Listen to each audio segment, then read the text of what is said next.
Bien, ahora vamos a hablar de Felipe IV. Felipe IV era otro vago. Felipe IV tampoco quería gobernar. Pero claro, el duque de Lerma había caído ya muy en desgracia. Ya les digo que era muy corrupto. Y Felipe IV tuvo que buscarse otro válido. Un válido, se lo he puesto aquí, quiero que lo vean. Un válido no es el sonido que emite una cabra. Y no es que yo no sepa escribir válido con acento. Es otra palabra. Un válido es una persona que gobierna en nombre del rey de forma extraoficial, sin tener ningún cargo político. Por ejemplo, en España, actualmente, el señor Pedro Sánchez gobierna por mandato parlamentario y tiene un cargo que es el de presidente del gobierno. En cambio, Felipe V o sexto, ¿por cuál vamos? Ah, pues por sexto. Vale, pues Felipe VI es el rey y no gobierna, está ahí. Pero Pedro Sánchez tiene un cargo oficial. Pues no, un válido no es un cargo oficial, es un amiguete, es un colegui, es un gobierno en la sombra. Es un caballero que dirige todo el cotarro sin que nadie, sin rendirle cuentas a nadie más que al rey. Mientras tanto, el rey puede dedicarse pues, a sus aficiones, que suelen ser cazar, perseguir mujeres, jugar a las cartas y participar en eventos deportivos. Bien, el gobierno del duque de Olivares duró hasta 1643. Después de ahí, este hombre cayó en desgracia y el rey intentó gobernarnos, que se le diera muy bien. En fin, el reinado de Felipe IV es catastrófico porque España se ve envuelta en el conflicto de la Guerra de los 30 años, que es un conflicto que afecta a toda Europa y que tiene que ver con la lucha, eh, con la lucha de la dinastía Habsburgo contra los protestantes europeos, en este caso los protestantes centroeuropeos, los de lo que hoy en día es la República Checa. En fin, toda esta guerra, que ya les digo dura 30 años, tiene consecuencias nefastas. Entre ellas, cabría destacar una. Al principio de esta exposición yo les he comentado que la corona de Castilla era la que llevaba el peso de las aspiraciones de los Habsburgo en Europa. Pues bien, como Castilla está prácticamente arruinada, al conde duque de Olivares no se le ocurrió otra cosa que intentar recurrir a las contribuciones de los demás reinos de la península, léase los reinos de la Corona de Aragón y Portugal. Bien, podríamos pensar que los demás reinos peninsulares dirían, ¡Ey, encantados! Claro que sí, guapi, lo pago yo todo. Y como decimos aquí en mi tierra, ¡Che! ¡Eso lo pagué yo! Pues no. Los demás reinos de la península no fueron demasiado, ¿cómo lo diríamos?, favorables a contribuir a las campañas militares en Europa. Básicamente porque se les pedía que contribuyeran más allá de sus posibilidades, no solamente con vidas humanas, sino también en dinero. Dinero que escaseaba, particularmente en Cataluña, que llevaba prácticamente 2 siglos de completo desgobierno. Bien, el resultado fue que estos distintos reinos se, se sublevaron. Cataluña y Portugal se llegaron incluso a independizar de la corona de los Habsburgo. Y Cataluña pudo ser reincorporada a la corona tras una guerra que duró prácticamente 50 años. 50 años no, tantos no, pero unos 20 sí.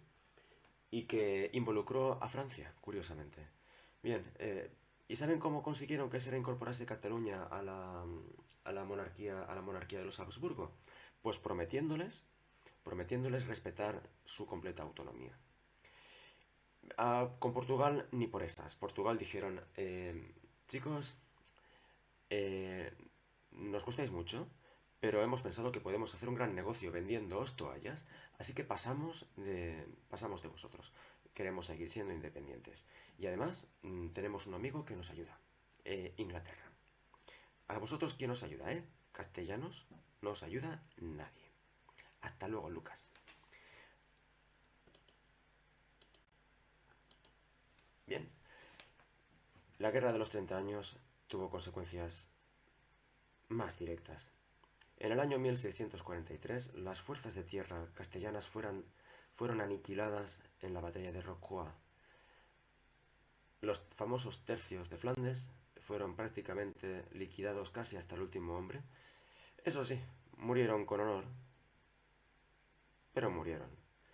Y por otra parte, la Armada castellana, que había sido recompuesta después de la expedición de la Armada Invencible, y que había conseguido mantener intacta la línea de comunicación vital entre América y la península, fue aniquilada por los holandeses en la batalla de las Dunas en el año 1639.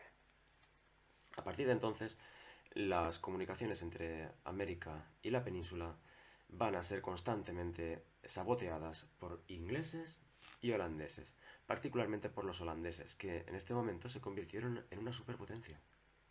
Bien, aquí tienen a Felipe IV oteando el horizonte y preguntándose cómo encontraría nuevas formas de escaquearse de sus responsabilidades. Y aquí tenemos al conde duque de Olivares. Bien, el conde duque de Olivares nunca montó a caballo y esto de encabezar una carga de caballería no era lo suyo. Este cuadro es un fake. Bien, discúlpenme. Hablemos un poco de la crisis del siglo XVI. La crisis del siglo XVI, como han podido imaginarse, bueno, no se lo han imaginado porque no tienen imaginación. La crisis del siglo XVI no es una crisis política y militar, es una crisis global. Es una crisis que tiene una base económica muy importante. Y todo está conectado, no son cosas aisladas, todas ellas están relacionadas entre sí y en conjunto contribuyen a hacer de la monarquía de los Habsburgo un lugar en el cual yo no hubiera querido vivir. En fin, desde la época de Felipe II tenemos un gasto militar insostenible que conduce a una bancarrota detrás de otra. ¿Qué es esto de una bancarrota? Vean ustedes, imagínense que yo le presto a, no sé, yo le presto al instituto 1.000 euros. Y el instituto coge esos 1.000 euros para invertirlos en pizarras digitales. ¿De acuerdo? El instituto compra 1.500 euros en pizarras digitales y las instala. Y yo voy a decir al instituto, oye instituto, yo te he dado 1.000 euros, tú te has gastado 1.500. A ver, ¿tú sabes cuánto dinero hay aquí? Y entonces el instituto dice, pues a ver, 1.500 y 1.000, a ver, vale, pues como que te debo 500. Vale, muy bien. ¿Tienes 500 euros? Ah, no, yo no tengo nada. Pero hombre, ¿pero qué has hecho? Pues lo mismo que hizo Felipe II. Felipe II gastaba dinero que no tenía en cosas que no necesitaba. Como por ejemplo, perseguir a los protestantes. El resultado fue que cada 10 o 15 años el Estado de los Habsburgo era incapaz de hacer frente a sus deudas.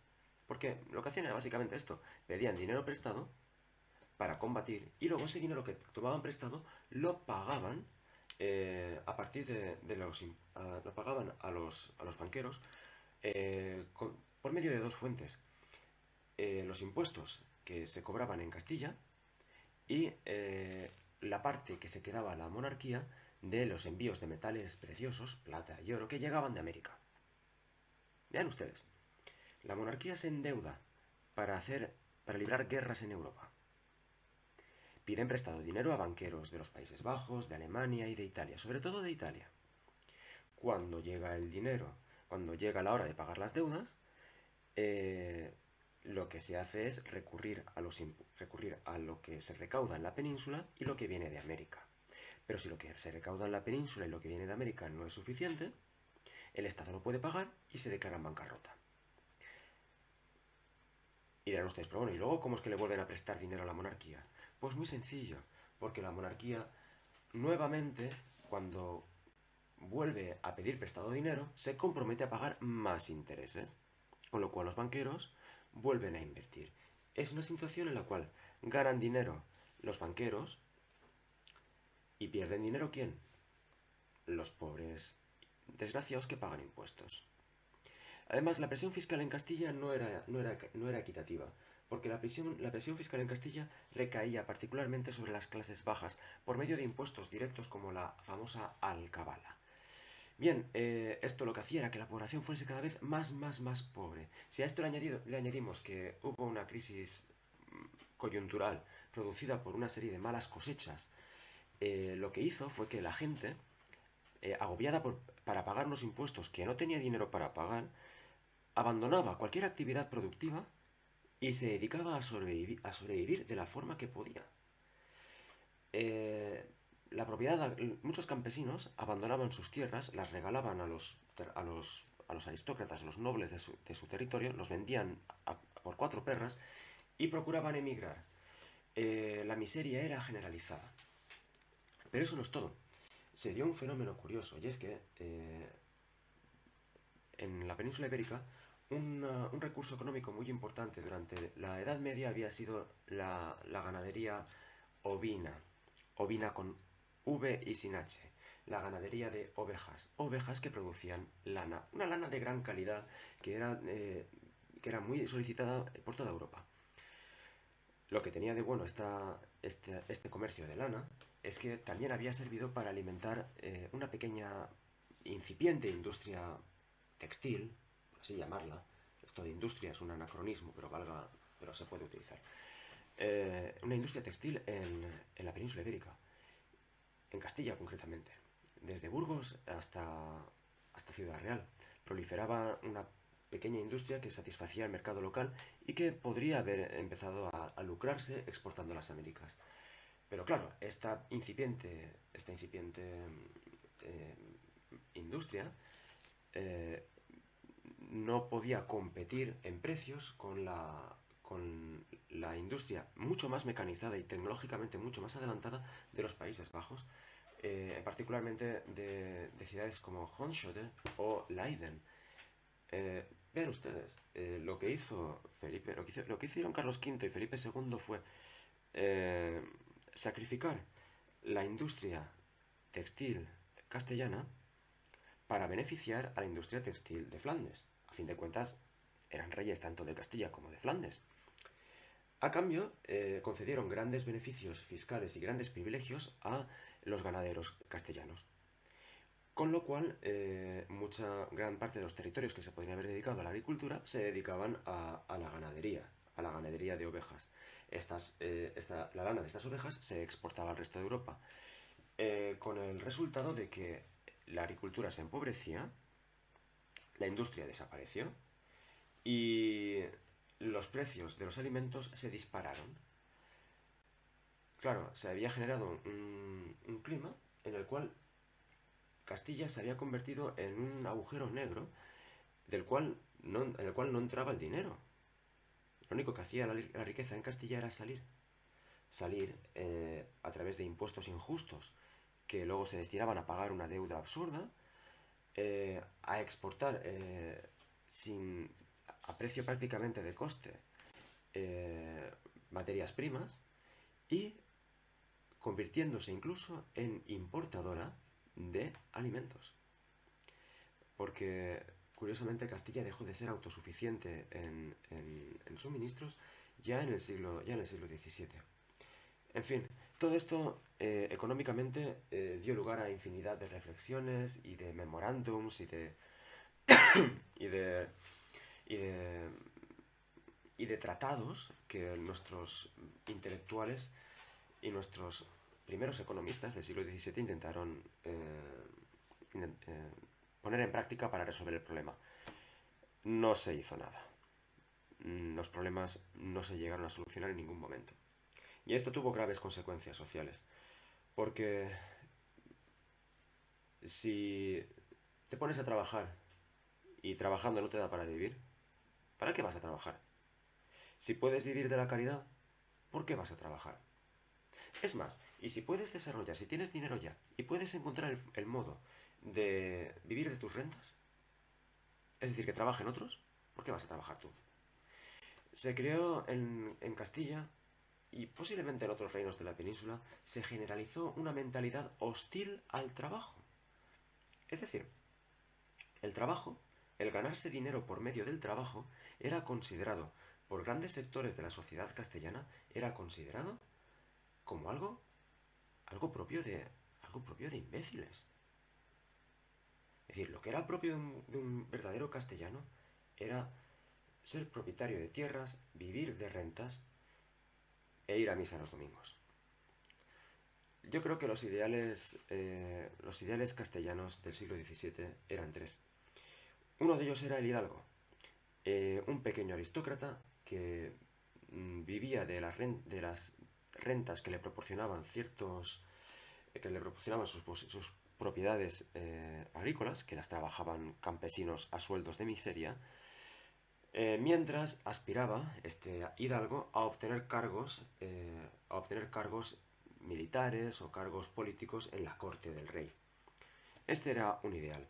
El segundo ideal era el ideal del clero mendicante, eh, del monje que básicamente se dedica a la vida contemplativa y a la práctica de la caridad cristiana. Pero una cosa está clara, uno puede practicar la caridad cristiana, eso está muy bien, pero mientras uno practica la caridad cristiana y la vida contemplativa, uno no está labrando la tierra ni fabricando paños. Eso sí, nos queda un tercer ideal, que es el ideal del pícaro. El pícaro, no, más que un ideal, yo me atrevería a decir que es un estereotipo. Es el estereotipo de la persona que, dándose cuenta de que es incapaz de ganarse la vida de forma honrada, intenta utilizar su ingenio para vivir sin trabajar. Un ejemplo de estos podría ser el mismo Lazarillo de Tormes, aunque yo creo que Lazarillo de Tormes no acaba de cumplir con el perfil. Pero en fin, eh, esta crisis económica, social y moral va acompañada de un estancamiento demográfico en toda la península.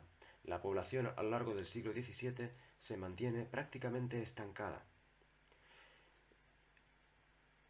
Mientras que en Europa, incluso siendo el siglo XVII un siglo de constantes guerras, hambrunas y epidemias en las cuales la gente se moría de verdad, no como con el coronavirus, que la gente se muere de mentira.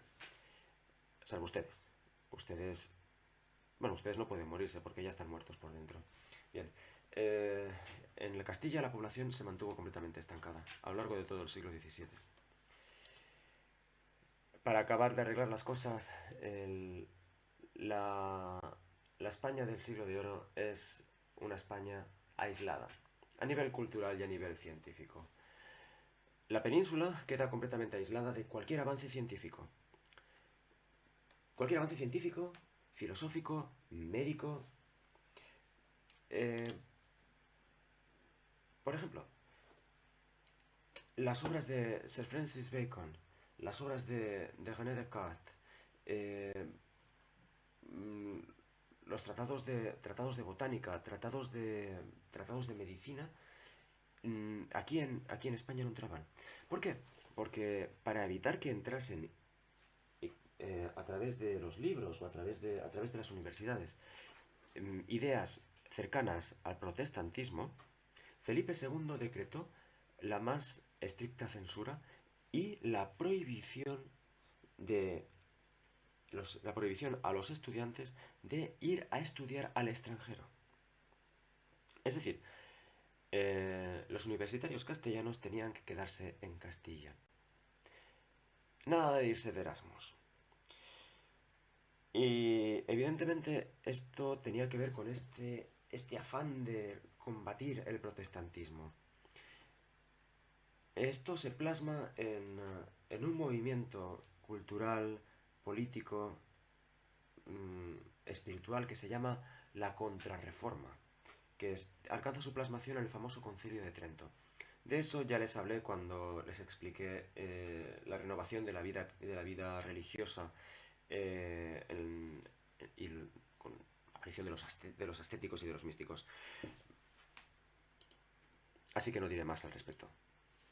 En fin, para concluir esta exposición, en la cual parece que todo vaya mal y que esto sea un cúmulo de desastres, eh, les voy a poner aquí algo de lo que pueden sentir, algo de lo que podemos sentirnos un poquito orgullosos, porque a fin de cuentas este ambiente de absoluta degradación, de absoluta decadencia, tiene una contrapartida, y es que, curiosamente, a nivel artístico, este será el momento de mayor esplendor de las letras y las artes castellanas. Y no solamente en la literatura, hablemos también de las artes. Aquí tenemos básicamente tres nombres. Tenemos a José de Ribera, autor de este maravilloso cuadro en el cual San Hugo se les presenta en una aparición milagrosa a los monjes benedictinos de la abadía de Cluny. Esta imagen tan bonita nos muestra simbólicamente la renovación espiritual del catolicismo en la segunda mitad del siglo XVI, buscando un ideal de vida más austero, más pobre, más fiel a los preceptos del cristianismo, más ascético. ¿Se acuerdan del ascetismo y de Fray Luis de Granada? Y del otro Fray Luis, el de León. Pues bien, José de Ribera yo creo que está muy próximo a esta sensibilidad de una cristiandad renovada. También tenemos aquí a Murillo. Este cuadro nos muestra a dos niños de extracción social muy baja, comiendo fruta. Comiendo fruta, algo que ustedes deberían hacer, y no esas gorrinadas que comen todos los días, que les he visto, esas chuches repugnantes que compran en la máquina.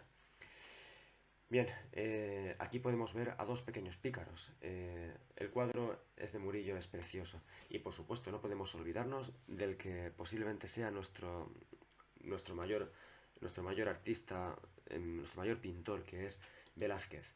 Aquí tenemos el famoso cuadro Las Meninas de Velázquez. Un cuadro en el cual se dice que Velázquez no solamente pinta a las infantas de Felipe, perdón, a las infantas, las hijas de Felipe IV y al resto de la familia, sino que en realidad lo que está pintando aquí el señor Velázquez es al arte en sí mismo. Bien, señores, yo creo que con esto ya les he torturado bastante. Este vídeo ha sido largo y muy tedioso. Bien, ya lo saben. Les he colgado en el aula virtual unos cuantos enlaces para que lean unos textos y reflexionen sobre lo que les he dicho. También les voy a hacer unas pequeñas preguntas para que puedan ubicar esto en su contexto. En los próximos días hablaremos de los grandes autores del Siglo de Oro. Empezaremos evidentemente por Cervantes, al que dedicaremos una lección completa. Y luego hablaremos del teatro, al cual también le dedicaremos una sesión completa. En ella hablaremos de Lope de Vega y de Calderón de la Barca. Y finalmente también hablaremos de los otros dos grandes escritores castellanos del siglo XVII, que son Góngora y Quevedo. Bueno, en realidad solamente hablaremos de Quevedo, porque Góngora no me gusta. Y Quevedo sí. Así que hablaremos de Quevedo. De Góngora, no. Góngora no. Hijo de puta. Ups. Caballeros, señoras, buenas noches y buena suerte.